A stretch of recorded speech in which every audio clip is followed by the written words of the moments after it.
Okay, તો last આપણે ચરગાફ રૂલની વાત કરી હતી. હવે નેક્સ્ટ આપણે વાત કરી રહ્યા છીએ આનુવંશિકતાની. જો મિત્રો, આનુવંશિકતા કોને કહેવાય છે? આનુવંશિકતા એટલે એક જ પિતૃના સંતાનોમાં જે આપણને વૈવિધ્યપણું જોવા મળે ને એને વેરિએશન કહેવાય. હું આની પહેલા તમારી સાથે સોમાક્લોનલ વેરિએશન એક શબ્દ મેં તમને કીધું હતું. એક જ પિતૃની જે સંતતિ વચ્ચે વિવિધતા જોવા મળે ને તો એના માટે આપણે શબ્દ વાપરીએ છીએ આનુવંશિકતા, સોરી, એટલે વૈવિધ્યપણું, વેરિએશન, જેને કે ભિન્નતા. સોરી, આનુવંશિકતા એટલે તો કે પિતૃના કેટલાક લક્ષણો જે છે એ સંતતિમાં આબેહૂબ આપણને ઉતરી આવે, જોવા મળે, તો એને આનુવંશિકતા કહેવાય. આપણે જાણીએ છીએ કે કેટલાક લક્ષણો આપણને આપણા મધર ફાધર તરફથી વારસામાં મળે છે, એમને એમના મધર ફાધર તરફથી વારસામાં મળેલા હોય છે, તો સંયુક્ત રીતે આનુવંશિકતા કહી શકાય. આનુવંશિકતા અને ભિન્નતા આ બંને કેમ સર્જાશે, બરોબર છે, એની આપણે ચર્ચા જેમાં કરીએ છીએ એ આપણે જીનેટિક્સ એક શાખા કહીએ છીએ. આ ચર્ચા હું તમારી સાથે એટલા માટે કરી રહ્યો છું કારણ કે આપણે બેઝિક જે આગળ પછી જીનેટિક્સનું ચેપ્ટર સ્ટડી કરવાનું છે એની પણ આપણને થોડી ખ્યાલ આવે. અને ખાસ કરીને આનુવંશિકતા હોવા માટે કયો અણુ જવાબદાર છે, જૈવિક અણુ, તો એની આપણે આગળ હવે ચર્ચા કરવાની છે. મિત્રો, આપણે અહીંયા બે પ્રયોગ વિશે ખાસ સમજવાનું છે અને બંને પ્રયોગ આપણને સમજાવશે કે કેવી રીતે ડીએનએ જે છે ને જનીન દ્રવ્ય છે. જ્યારે સાયન્ટિસ્ટોને કે કોઈને એ વસ્તુનો ખબર નથી કે જનીન દ્રવ્ય શું છે, તો એની શોધ કેવી રીતે થઈ, કેવી રીતે લોકોને ખ્યાલ આવ્યો કે જનીન દ્રવ્ય શું છે, કયા કયા પ્રયોગો એના માટે જે છે એક માઇલસ્ટોન સાબિત થયા, તો એની આપણે અહીંયા ચર્ચા કરવાની છે. ખાસ તમારી સ્ક્રીન પર તમે જોશો તો સેલને એની સાઇઝ મુજબ ઉતરતા ક્રમની અંદર તમને નીટમાં ઘણી વખત પ્રશ્ન પૂછી શકાય એટલા માટે અહીંયા આપેલું છે. ખાસ તમે જોશો તો તમને કીધું છે એનિમલ સેલ એના કરતા પ્લાન્ટ સેલ નાનો હશે, એના કરતા ફંગલ અને આલ્ગલ સેલ્સ નાના હશે, એટલે કે ફૂગ અને લીલના. એના કરતા નાનો હશે બેક્ટેરિયાનો કોષ, એના કરતા નાનો હશે પીપીએલઓ, જેને પ્લુરોન્યુમોનિયા લાઇક ઓર્ગેનિઝમ કહેવાય, બરોબર છે, એક પ્રકારના માઇકોપ્લાઝમા છે. એનાથી નાનું જે છે એ વાયરસ હશે અને એનાથી નાનું છે વાયરોન્સ હશે, બરોબર છે, એનાથી નાનું વાયરોઇડ્સ હશે અને સૌથી નાનું પ્રેયોન્સ હોય છે. હવે આ શું છે ને એની આપણે વાત કરી લઈએ. તમને ચાર, આમ તો બધા વિશે ખ્યાલ છે, પણ વાયરસ, વાયરોન, વાયરોઇડ્સ અને પ્રાયોન્સ વચ્ચે શું ડિફરન્સ છે ને એ કદાચ આપણને નહીં ખબર હોય, એટલા માટે અહીંયા સ્ટડી કરી લઈએ આપણે કે વાયરસ જે છે ને એક પ્રકારનું ન્યુક્લિયો પ્રોટીન છે. વાયરસ એક પ્રકારનું ન્યુક્લિયો પ્રોટીન છે. તમે વાયરસનું સ્ટ્રક્ચર જોવા જાઓ તો તમને કેવું સ્ટ્રક્ચર મળે? વાયરસનું તમે સ્ટ્રક્ચર જોવા જાઓ ને તો તમને આવું મળે. આ બહારની બાજુએ ગોઠવાયેલું વાયરસનું ન્યુક્લી પ્રોટીનનું કેપ્સિડ જોવા મળે અને એની અંદર જે છે એનું તમને જનીન દ્રવ્ય જોવા મળે. વાયરોન્સ જે છે ને એ વાયરસનું એકાંત સ્વરૂપ છે, સિંગલ ફોર્મ્સ ની અંદર અવેલેબલ હોય ને તો એને વાયરોન્સ કહેવાય. વાયરોઇડ્સ જે હોય ને માત્ર ન્યુક્લિક એસિડ જ જે છે આરએનએ ની ટૂંકી શૃંખલા ધરાવતું હોય, જેમાં પ્રોટીનની ગેરહાજરી હશે, એને આપણે કહીશું વાયરોઇડ્સ. અને પ્રિયોન્સ એ માત્ર પ્રોટીનની બનેલી એક ટૂંકી શૃંખલા હોય, તેને પ્રાયોન્સ કહેવામાં આવશે. અને ખાસ આ બધા માટે કોમન કેટલીક બાબતોની તમારી સાથે ચર્ચા કરું તો તેઓ કોષવાદને અનુસરતા નથી. તમે કોષવાદ જાણો છો, સ્લીડન અને શ્વાનનો કોષવાદ, બરોબર છે, તો કોષવાદ, સોરી, તમને ખ્યાલ છે ને એમાં સમજાવવામાં આવેલું હતું કે દરેક કોષ જે છે એ પૂર્વ અસ્તિત્વ ધરાવતા કોષમાંથી જ અસ્તિત્વ પામે છે, બરોબર છે, અને એ આપણને કોષવાદની એક આખી રચના સમજાવવામાં આવી હતી, એને અનુસરશે નહીં ક્યારેય. બીજું કીધું છે કે તેઓ કોષ નથી. જો એ કોષ હોત તો એને ક્યારેય યજમાનની જરૂર ના પડત, ક્યારેય એને પોતાનું ડીએનએ બનાવવા માટે અન્ય યજમાનના શરીરમાં જવું ન પડત. તેઓની વૃદ્ધિ હંમેશા યજમાનની જરૂર પડશે, બરોબર છે. આથી એને આપણે લોકો રોગકારક એવું નામ આપીએ છીએ, આપણે એને પેથોજન્સ પણ કહીએ છીએ. તો આ વાત થઈ ગઈ ટોટલ શરૂઆતની કેટલાક પોઈન્ટ અહીંયા તમારી સાથે હું ક્લિયર કરી રહ્યો છું, કારણ કે આગળ આ બધા પોઈન્ટની મારે સમજાવવા માટે તમને જરૂર પડવાની છે, તો એટલા માટે હું તમારી સાથે આ પોઈન્ટ ક્લિયર કરું છું. આઈ હોપ કે તમને આ વસ્તુ ક્લિયર હશે. નેક્સ્ટ વાત કરીએ આપણે. આખી દુનિયા જ્યારે ઓનલાઈન થઈ રહી છે, નવી ટેકનોલોજી નવી લાઈફસ્ટાઈલ સાથે સંલગ્ન થઈ રહી છે અને વર્ક ફ્રોમ હોમ જ્યારે નોર્મલ બની રહ્યું છે, ત્યારે સ્ટડી ફ્રોમ હોમ શું એક સારો આઈડિયા નથી?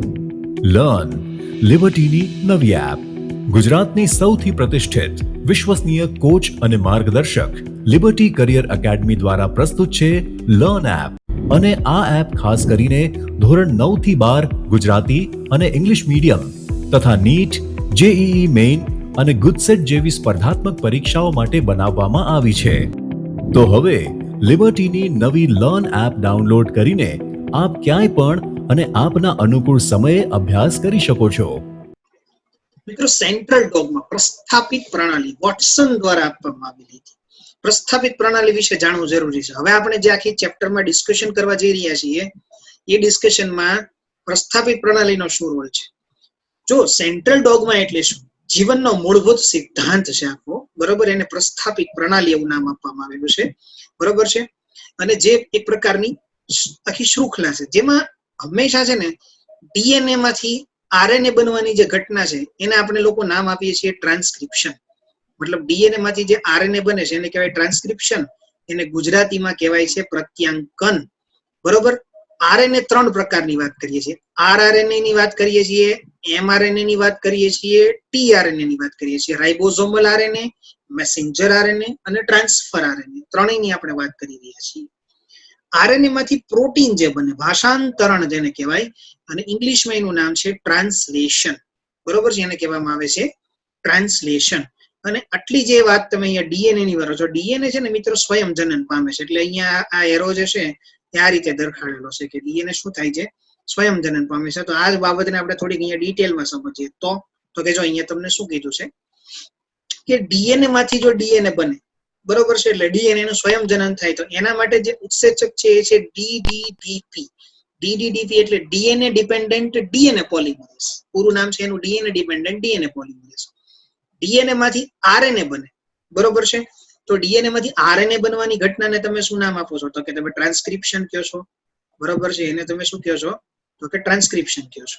અને એ ટ્રાન્સક્રિપ્શન કોના દ્વારા થશે, તો કે ટ્રાન્સક્રિપ્ટેઝ નામના ઉત્સેચક દ્વારા થશે. તો અહીંયા આપેલું છે તમને ટ્રાન્સક્રિપ્શન, આ ઘટના ટ્રાન્સક્રિપ્ટેઝ, બરોબર. અહીંયા આરએનએ પોલિમરેઝ રિસ્પોન્સિબલ છે, જેને આપણને ડીડીઆરપી કહેશું, ડીએનએ ડિપેન્ડન્ટ આરએનએ પોલિમરેઝ, કારણ કે બને છે કોણ, આરએનએ.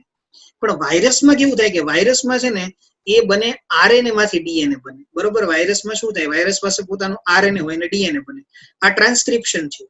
તો આ રિવર્સ ટ્રાન્સક્રિપ્શન થયું ને. આને શું, મેં એડ્સ વાળી વાત કરી હતી ત્યારે વસ્તુ તમને સમજાવી ચૂક્યો છું કે રિવર્સ ટ્રાન્સક્રિપ્શન કોને કહેવાય. રિવર્સ ટ્રાન્સક્રિપ્શન માટે જે જવાબદાર છે ડીએનએ પોલિમરેઝ, જેને આપણે કહીએ આરડીડીપી, એટલે કે આરએનએ ડિપેન્ડન્ટ ડીએનએ પોલિમરેઝ. તો અહીંયા 3 શબ્દો ખાસ સમજજો મિત્રો. એક DNA dependent DNA polymerase, DNA dependent RNA polymerase અને આરએનએ ડિપેન્ડન્ટ ડીએનએ પોલિમરેઝ. તો આ વાત થઈ ગઈ કુલ પ્રસ્થાપિત પ્રણાલીની. આખી પ્રસ્થાપિત પ્રણાલી સેન્ટ્રલ ડોગમા, જેની આપણને માહિતી વોટસન દ્વારા આપવામાં આવી હતી. આ વોટસન એટલે બીજા કોઈ નહીં પણ વોટસન અને ક્રિક વાળા જ વોટસન, કે જેમણે આપણને આ બાબતની માહિતી આપી અને સમજાવ્યું કે સેન્ટ્રલ ડોગમા જે છે એ પ્રક્રિયા શું છે, કઈ રીતે આ વસ્તુ થાય છે. નેક્સ્ટ વાત કરીએ આપણે ડીએનએ નું પેકેજિંગ ની ચર્ચા કરવી છે. ડીએનએ નું પેકેજિંગ વિશે સમજવું છે. ડીએનએ પેક કેવી રીતે થાય. જો તમારી પાસે પહેલા કેટલીક વસ્તુઓ જે છે ને એ આ સમજતા પહેલા ક્લિયર હોવી જોઈએ કે આ આપણો કોષ છે, બરોબર છે. હવે આ જે આપણો કોષ છે એ કોષની અંદર આપણને કોષ કેન્દ્ર જોવા મળે છે. આ આપણું કોષ કેન્દ્ર છે, બરોબર છે. ચલો, આપણને જે કોષ કેન્દ્ર જોવા મળે છે એ કોષ કેન્દ્રની અંદર આપણને ખબર છે કે કુલ 23 જોડ અને 46 રંગસૂત્રો જે છે એ હાજર છે, બરોબર છે. આપણે જાણીએ છીએ કે રંગસૂત્ર એટલે અહીંયા રંગસૂત્ર દ્રવ્ય થઈ ગયું. ઓકે, ચલો હવે આ રંગસૂત્ર દ્રવ્યનું જરાક બાર દોરીને સમજાવું. તો આ રંગસૂત્ર દ્રવ્ય જે છે એમાંથી આ એક રંગસૂત્ર છે. ઓકે, તો આપણને એ વસ્તુનો ખ્યાલ છે. રંગસૂત્ર શેનું બનેલું છે, તો કે રંગસૂત્ર 4 વસ્તુઓનું બનેલું છે, બરોબર. એક તો રંગસૂત્ર બનેલું છે કોનું, તો કે ડીએનએ નું, બરોબર છે. એક રંગસૂત્ર બનેલું છે ડીએનએ નું, બરોબર. પછી બીજું જે છે એ બનેલું છે હિસ્ટોન નામના પ્રોટીન નું, એટલે શોર્ટમાં હું H લખું છું. પછી એક બનેલું છે નોન હિસ્ટોન પ્રોટીન નું, બરોબર. નોન હિસ્ટોન, હિસ્ટોન સિવાયના પ્રોટીન એને નોન હિસ્ટોન પ્રોટીન કહે છે. અને એક બનેલું છે આરએનએ નું, બરોબર છે. તો RNA, histone protein, non histone protein અને ડીએનએ, આ 4 વસ્તુ ભેગી થાય ત્યારે આપણું રંગસૂત્ર દ્રવ્ય બને. તો આપણે ડીએનએ નું પેકેજિંગ કેવી રીતે થવાનું છે, ડીએનએ કેવી રીતે પેક થયેલું છે એ વાત અહીંયા સમજવા જઈ રહ્યા છીએ. તો આઈ હોપ કે હવે તમને આટલી વસ્તુ ખબર પડી ગઈ હશે અને હવે હું તમારી સાથે આની ડિટેલમાં ચર્ચા કરીશ કે આ વસ્તુ કઈ રીતે કામ કરે છે. તો આપણે ડિસ્કશન કરીએ આપણા પહેલા પોઈન્ટની, બરોબર છે.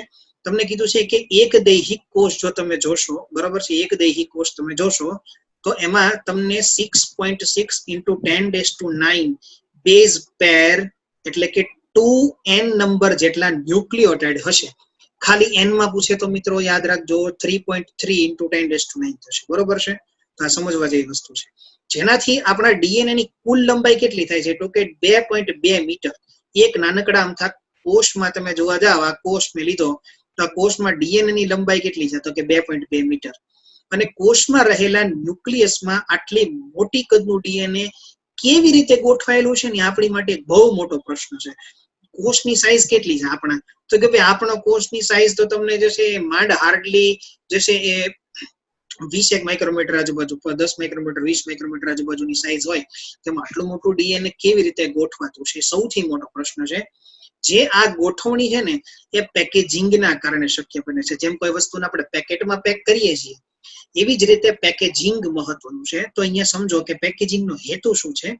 તો કે ડીએનએ ની જે લંબાઈ છે એને ઘટાડી અને તેને વ્યાસમાં રૂપાંતરિત કરવામાં આવે છે.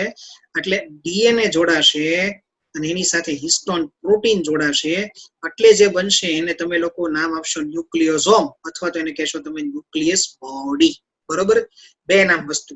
તો ચલો અહીંયા છે તમારી પાસે તમારું ડીએનએ. સ્ટેપ બાય સ્ટેપ સમજતા જજો. આ ડીએનએ છે અને આ તમારી પાસે હિસ્ટોનનો ઓક્ટામર છે. ઓક્ટામર એને એટલા માટે કીધો છે કારણ કે એની અંદર 8 યુનિટ હોય ને હિસ્ટોનમાં, એટલે ઓક્ટામર કીધું છે. હવે જુઓ, આ હિસ્ટોન ઓક્ટામરની સામે પાસે છે ને ડીએનએ આપણું, એટલે અહીંયા તમે જુઓ ને તો તમને હું અહીંયા સમજાવું કે આ એક હિસ્ટોન ઓક્ટામર અને એની સામે ગોઠવાયેલું આપણું જે તમને ડીએનએ દેખાય છે, તો ડીએનએ છે ને આ જો 1 ટન, બરોબર? આ 2 આ પૂરા કરે અને આ 2.5 જેટલું, એટલે આમ ખરેખર જોવા જાવ ને તમને એકચ્યુઅલીમાં, બરોબર છે? તો એક 2.5 ટન પૂરા થાય, બરોબર છે? અહીંયા 75 લખેલું છે પણ એકચ્યુઅલીમાં 2.5 ટન આજુબાજુ જે છે એ ડીએનએ ગોઠવાય. એટલે આમાં કેવું થશે મિત્રો કે તમે જુઓ કે આ એક તમારું જે છે, બરોબર, એ હિસ્ટોન છે ઓક્ટામર, આ બીજું હિસ્ટોન ઓક્ટામર છે, આ ત્રીજું હિસ્ટોન ઓક્ટામર છે, પછી આ તમારું ચોથું હિસ્ટોન ઓક્ટામર છે, બરોબર છે? તો આ હિસ્ટોન ઓક્ટામરની ઉપર ડીએનએ કઈ રીતે વીંટાશે? તો કે આ રીતે વીંટલાશે. આ ડીએનએ જે છે ને હિસ્ટોન ઓક્ટામર ઉપર આ રીતે વીંટલાયેલું હોય આમ, બરોબર છે? તો આ રીતે વીંટલાવાથી શું થશે? તો કે હિસ્ટોન ઓક્ટામર ઉપર આ ડીએનએ ગોઠવાઈ ગયું, બરોબર? પછી એવી જ રીતે તમે એક બીજો હાથ લઈ લો. ચલો તો બીજો હાથ લઈએ આપણે, એટલે આપણને વધારે સરસ મજામાં ક્લિયર થઈ જશે. આ હિસ્ટોન ઓક્ટામર્સ છે, જુઓ હું બ્લેકમાં દોરી રહ્યો છું એટલે તમને ખ્યાલ આવે કે હિસ્ટોન ઓક્ટામર્સ છે. આ બીજા હિસ્ટોન ઓક્ટામર્સ છે, બરોબર છે? આ છે મિત્રો રંગસૂત્રનું સેન્ટ્રોમિયર, યાદ રાખજો, સી લખ્યું છે મેં. આ હિસ્ટોન ઓક્ટામર્સ છે. ચલો તો આ હિસ્ટોન ઓક્ટામર ઉપર પણ આપણું ડીએનએ આ રીતે ગોઠવાશે. 1 ton, 2 ton, 2.5 ton, 1 ton, 2 ton, 2.5 ton, 1 ton, 2 ton, 2.5 ton. ચલો એવી જ રીતે અહીંયા પણ એક આવી રીતના હાથ બનશે આખો, બરોબર છે? અને એવી જ રીતે અહીંયા પણ એક આખો હાથ બનશે. તો જો આ આપણું બની ગયું રંગસૂત્ર, બરોબર? ચલો ડિટેલમાં ભણવું છે એટલે હું તમને હજી થોડીક વધારે ક્લિયર વાત કરવાનો છું તમારી સાથે. તો અહીંયા પહેલા તમારી પહેલું સ્ટેજ શું પૂરું થયું? તો કે પહેલું સ્ટેપ તમારું જે છે એ પૂરું થાય છે, જેમાં તમને એ વસ્તુ સમજાવી છે કે તમારા ટોટલ 2.5 ટન જે છે એ લગભગ પૂરા થાય છે ડીએનએ ની આસપાસ. અને તમારી સાથે ન્યુક્લિક બોડી જે તમને કીધું છે, ન્યુક્લિયસ બોડી, તો આ વાત થઈ ગઈ પેકેજિંગની, બરોબર? નેક્સ્ટ આગળ વાત કરીએ આપણે સ્ટ્રક્ચરની કેવી રીતે થશે. ઓકે, તો હવે કેવું થશે મિત્રો કે હવે અહીંયા તમે જોશો ખાસ, બરોબર છે? તો હવે અહીંયા આપણી પાસે જે સ્ટ્રક્ચર દેખાઈ રહ્યું છે આપણને, તો જે સ્ટ્રક્ચર આપણને દેખાઈ રહ્યું છે અહીંયા, એમાં આપણે સમજવાની વસ્તુ એ છે કે જો હવે આપણો આ એક ન્યુક્લિક બોડી છે, બરોબર? આ એક ન્યુક્લિક બોડી ની સામે તમે જુઓ કે આ બીજો તમારો હિસ્ટોન ઓક્ટામર અને ડીએનએ થઈ ગયો, બરોબર? આ તમારો ત્રીજો યુનિટ થઈ ગયો. તો અહીંયા લખેલું છે H1 હિસ્ટોન જે કીધું છે. હવે આમાં કેવું થાય છે મિત્રો કે આની વચ્ચે તો આ એક ડીએનએ જોડી રહ્યું છે ને, અને લિંકર ડીએનએ કહેવાય છે, દેખાય છે? આ જોડાણ કરશે એટલે એને તમે લિંકર ડીએનએ નામ આપો છો. એટલે આ એક હિસ્ટોન ઓક્ટામર, આ બીજો હિસ્ટોન ઓક્ટામર, બરોબર? પછી આ ત્રીજો હિસ્ટોન ઓક્ટામર, પણ બધા એકબીજા સાથે લિંકર પ્રોટીનથી જોડાય. તો ઓક્ટામર હિસ્ટોન અથવા તો એને કોર હિસ્ટોન કહેવાય, બરોબર? જે ગોલીય પ્રોટીનના ટૂંકમાં સ્ટ્રક્ચર બનેલા છે આખા, એમાં ગોલીય પ્રોટીન આવેલા છે, એટલા માટે આપણે એને આ રીતનું નામ આપેલું છે. તો આ વાત થઈ ગઈ આપણી આગળનું સ્ટેજ કે હવે ડીએનએ આગળ કઈ રીતે પેક થશે. તો પહેલી વાત હતી કે હિસ્ટોન પ્રોટીન એની સાથે ડીએનએ વીંટળાતું જાય છે, ટર્ન લેતું જાય છે. હવે આવા ઝાઝા ટર્ન થતા જાય છે. નેક્સ્ટ વાત કરીએ આપણે. હવે જો કીધું કે આ હિસ્ટોન ના બાહ્ય આવરણમાં આવેલા એમિનો એસિડમાં લાઇસિન અને આર્જિનિનનું પ્રમાણ વધારે હશે. બહુ આઈએમપી પોઈન્ટ કહી શકાય, અને હું આઈએમપી તરીકે અહીંયા લખું છું, બરોબર છે. એક્ઝામની દ્રષ્ટિએ હું આને આઈએમપી પોઈન્ટ કહું છું, યાદ રાખજો મિત્રો ખાસ, બરોબર છે, કે એની અંદર લાઇસિન અને આર્જિનિન નું પ્રમાણ હશે. જે બેઝિક એમિનો એસિડ હોવાથી ડીએનએ ના એસિડિક, ડીએનએ નો જે એસિડિક સ્વભાવ છે, ડીએનએ શું છે, ન્યુક્લિક એસિડ છે, તો ન્યુક્લિક એસિડ છે મિત્રો, એસિડ કહીએ છીએ આપણે, તો એસિડ સાથે જોડાશે. તો કેવું થયું, તો કે પહેલું ન્યુક્લિક બોડી, બરોબર, એટલે પેલું 8 વાળું તમે જે આગળ જોતા હતા એ સ્ટ્રક્ચરમાં તમે જોઈ ગયા છો કે 8 વાળું તમને આગળ દેખાડેલું હતું, બરોબર ને. ઓક્ટામર બીજા ન્યુક્લિક બોડી સાથે જોડાય અને બે વચ્ચે શું થાય, તો કે લિંકર ડીએનએ હોય. તો આ રીતે કોર હિસ્ટોન બને. હિસ્ટોન ઓક્ટામર એટલા માટે કહેવાય કારણ કે એમાં જે છે ને કુલ 8 અને 4 પ્રકાર ના પ્રોટીન હોય, એક H2A, એક H2B, એક H3 અને એક H4, અને બધાના કેટલા, તો કે જો એક અહીંયા ગોઠવાશે, બીજો આમ ગોઠવાનો હોય, ત્રીજો અહીંયા ગોઠવાનો હોય, ચોથો અહીંયા ગોઠવાનો હોય, એની આગળ 4 હોય, પણ આપણે 2D માં દોરવા હોય તો આવી રીતે દોરી શકાય કે 1, પછી આ 2, પછી આ 3 અને પછી આ 4, તો ટોટલ એ રીતે 8 ની યુનિટ ગોઠવાય. તો અહીંયા સ્ટ્રક્ચરમાં તમને એટલા માટે નામ આપેલું છે હિસ્ટોન ઓક્ટામર. આઈએમપી પ્રશ્ન યાદ રાખજો, ફર્સ્ટ અને સેકન્ડ ન્યુક્લિક બોડી વચ્ચે લિંક થશે, બરોબર છે. મેં ખાસ તમને એ જ વસ્તુ સમજાવી છે કઈ રીતે બંને એકબીજાની સાથે જોડાયેલા હશે. તો આટલી હોપ તમને ક્લિયર થઈ ગઈ છે આ વાત. હવે આગળ વાત કરીએ, પેકેજિંગમાં આપણે ભણવી છે. તો લિંકર ડીએનએ આસપાસનું રહેલું હિસ્ટોન જે છે ને એને H1 હિસ્ટોન કહેવાય, જે મેં તમને આગળ દેખાડી ચૂક્યો છું, જે ડીએનએ ની સુરક્ષા કરે અને તૂટવું અટકાવે છે. હવે ન્યુક્લિયોઝોમની લાંબી શૃંખલા એક પછી એક એમ જોડાઈને જે હવે આ તમને બીડ્સ ઓન સ્ટ્રિંગ, એટલે ઘરે ભગવાનની જે માળા ફેરવો ને તમે એવી રચના થઈ જાય. એને એક દોરી પર રહેલા મણકા કહેવાય, બીડ્સ ઓન સ્ટ્રિંગ, દોરી પર રહેલા મણકા, જેનું સંઘનિત સ્વરૂપ જે છે ને એ રંગસૂત્ર તરીકે દોરખાશે. હું તમને આગળ જ દોરીને સમજાવી ચુક્યો છું સેન્ટ્રોમિયરની સાથે. તો તમારી સાથે જો સંઘનિત સ્વરૂપ જે છે એ આ રીતનું તમને ફાઇનલી જોવા મળશે, તમને દેખાય છે. અહીંયા જો તમને કીધું કે ડીએનએ નો વ્યાસ 2 નેનોમીટર હોય. ન્યુક્લિયોઝોમ કોને કહેવાય, જેનો વ્યાસ 10, ન્યુક્લિયોઝોમ્સ એટલે કે જે હવે ડીએનએ ની સાથે સાથે હિસ્ટોન ને બધા જોડાય છે એની વાત કરે છે, બરોબર.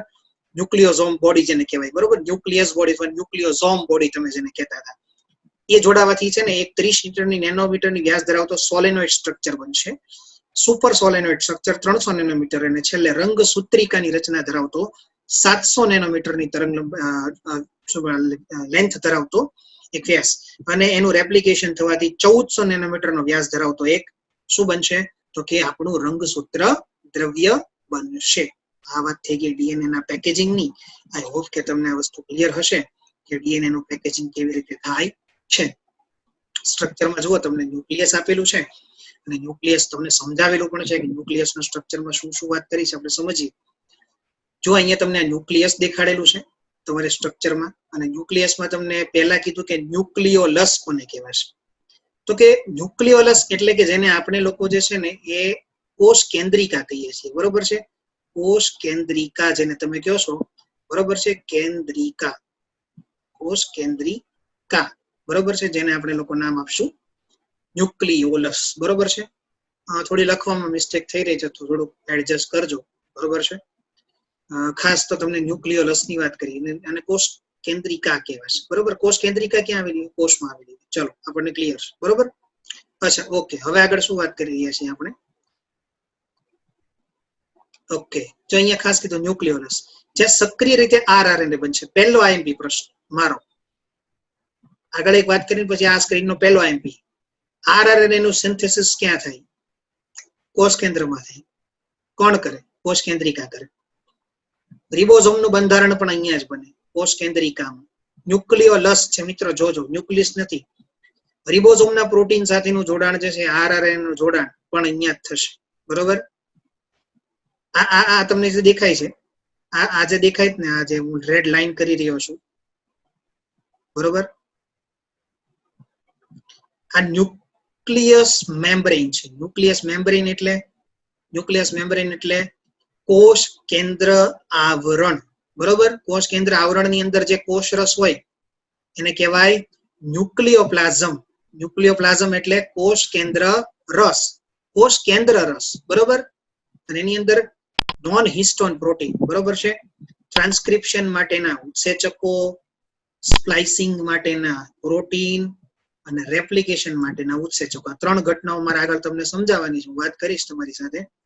કુટકોષ કેન્દ્રિકાઓ પણ જોવા મળશે, જેનો પ્રત્યાંગિત ભાગ યુક્રોમેટિન. હવે તમારી સાથે મારે એ જ વાત કરવી છે કે યુક્રોમેટિન, આ જો નાની નાની પોર દેખાય છે, કાણા છે મિત્રો, આજે રેડ લાઈન કરું છું ને, જેટલા ડોટ કાણા છે, આ ન્યુક્લિયસ હોય ને જે આપણું કોષ કેન્દ્ર, એમાં આવા નાના કાણા હોય. આ કાણામાંથી તે આપણું જે પ્રોટીન ને બધું બને ને એ બહાર આવે, બરોબર. આ કાણામાંથી પ્રોટીન બનીને બહાર આવે.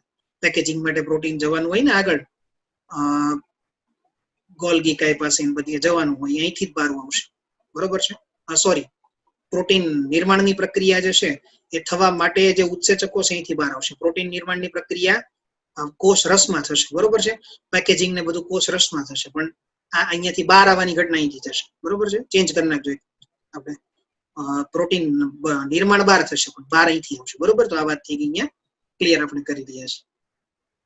ઓકે, ચલો, આઈ હોપ તમને આ વસ્તુ ક્લિયર હશે, બરોબર છે.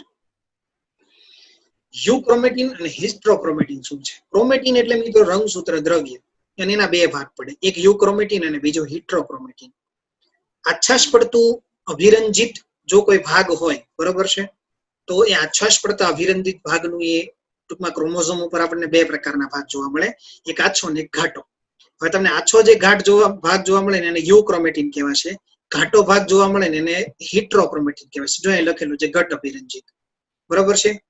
હવે યુક્રોમેટિન જે છે આછાશ પડતું, એ ટ્રાન્સક્રિપ્શનમાં બહુ સક્રિય હોય છે. જો અહીં લખેલું છે ટ્રાન્સક્રિપ્શનલી એક્ટિવ, જ્યારે હિસ્ટ્રોક્રોમેટિન કોઈ પણ પ્રકારનું એવું ટ્રાન્સક્રિપ્શનલી એક્ટિવ હોતું નથી. કુટ કોષ કેન્દ્રિકાઓ અને કોષ કેન્દ્રિકાઓ સ્વરૂપે કોષ કેન્દ્રમાં જોવા મળે છે, જ્યારે હિસ્ટ્રોક્રોમેટિન જે કોષ કેન્દ્રિકા સિવાયનો ભાગ તમને જોવા મળે ને એને હિસ્ટ્રોક્રોમેટિન કહેશું, બરોબર છે. માઇનોરિટી પ્રેઝન્ટ છે અને અહીંયા મેજોરિટી પ્રેઝન્ટ હશે, બરોબર છે. એટલે કે ખૂબ જ નાના ભાગની અંદર હાજર હશે, મોટા ભાગની અંદર હાજર હશે. આ ટૂંકમાં એમ કહી શકાય યુક્રોમેટિન એટલે જે આગળ પ્રત્યાંકિત ભાગ થવાનો છે, જેમાંથી પ્રોટીન બની રહ્યા છે, એ ભાગને કહેશું યુક્રોમેટિન, અને કહીશું હિસ્ટ્રોક્રોમેટિન.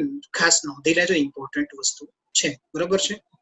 ઓકે, તો અહીં સુધીની આપણી ચર્ચા રાખીએ છીએ, જે આ સેશનની અંદર આપણે કમ્પ્લીટ કરી રહ્યા છીએ. નેક્સ્ટ આપણે હવે છે ગ્રિફિથનો રૂપાંતરણનો પ્રયોગ, હર્શી અને ચેઝનો પ્રયોગ અને ડીએનએ ના સ્વયંજનનની આપણે જે છે ચર્ચા કરીશું. ઓકે, આખી દુનિયા જ્યારે ઓનલાઈન થઈ રહી છે, નવી ટેકનોલોજી નવી લાઈફસ્ટાઈલ સાથે સંલગ્ન થઈ રહી છે અને વર્ક ફ્રોમ હોમ જ્યારે નોર્મલ બની રહ્યું છે, ત્યારે સ્ટડી ફ્રોમ હોમ શું એક સારો આઈડિયા નથી? લર્ન લિબર્ટીની નવી એપ, ગુજરાતની સૌથી પ્રતિષ્ઠિત વિશ્વસનીય કોચ અને માર્ગદર્શક લિબર્ટી કરિયર એકેડમી દ્વારા પ્રસ્તુત છે લર્ન એપ. લર્ન એપ આપને ઘરે બેઠા કોચિંગ ક્લાસમાં મળતું શિક્ષણ પૂરું પાડે છે અને આ એપ ખાસ કરીને ધોરણ 9 થી 12 ગુજરાતી અને ઇંગ્લિશ મીડિયમ તથા નીટ, જેઈઈ મેઇન અને ગુજસેટ જેવી સ્પર્ધાત્મક પરીક્ષાઓ માટે બનાવવામાં આવી છે. ઓનલાઈન કોર્સમાં જોડાવા માટે ગૂગલ પ્લે સ્ટોરમાંથી લર્ન એપ ડાઉનલોડ કર્યા બાદ સૌપ્રથમ રજીસ્ટર કરવું, જેમાં તમારું full name, email ID, mobile number તથા તમારો પાસવર્ડ સેટ કરવો.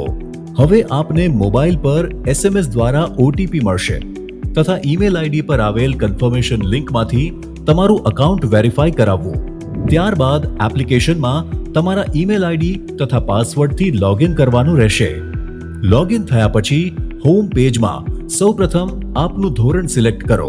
તેમાં સિલેક્ટ કરવાથી આપને બેચની વિગતો ઉપરાંત ક્લાસીસ, ટેસ્ટ્સ, સ્ટડી મટીરિયલ તથા બીજી વિશેષ માહિતી જોવા મળશે. એક વખત આ પ્રક્રિયા પૂરી થયા પછી બાય નાવ બટન ક્લિક કરીને આપેલ પેમેન્ટ ઓપ્શન્સમાંથી કોઈ પણ ઓપ્શન જેવા કે ડેબિટ કાર્ડ, ક્રેડિટ કાર્ડ અથવા ગૂગલ પે સિલેક્ટ કરીને તરત જ એનરોલ કરી શકો છો. હવે આપની નક્કી કરેલી બેચ ખુલશે. નમસ્તે વિદ્યાર્થી મિત્રો. અને અનુકૂળતા પ્રમાણે આપ નિષ્ણાંત શિક્ષકો દ્વારા સમજાવવામાં આવેલ લેક્ચર સેશન્સ જોઈ શકો છો. આ લેક્ચરને વધુ સમજવા માટે પીડીએફ મટીરિયલ્સ ડાઉનલોડ કરી શકશો. એક વખત વિષય સમજી લીધા પછી ચેપ્ટર વાઇઝ ક્વિઝ આપીને પોતાની વિષય સમજ ચકાસી શકો છો. અને જો ક્યાંક આપને કોઈ સમસ્યાનો ઉકેલ ના મળે તો ચિંતા ના કરશો. અમારા ઇન્ટરેક્ટિવ લાઈવ ડાઉટ સોલ્વિંગ સેશન્સમાં લાઈવ ચેટ બોક્સ દ્વારા તમારી મૂંઝવણ તરત દૂર કરી શકો છો. તો હવે લિબર્ટીની નવી લર્ન એપ ડાઉનલોડ કરીને આપ ક્યાંય પણ અને આપના અનુકૂળ સમયે અભ્યાસ કરી શકો છો.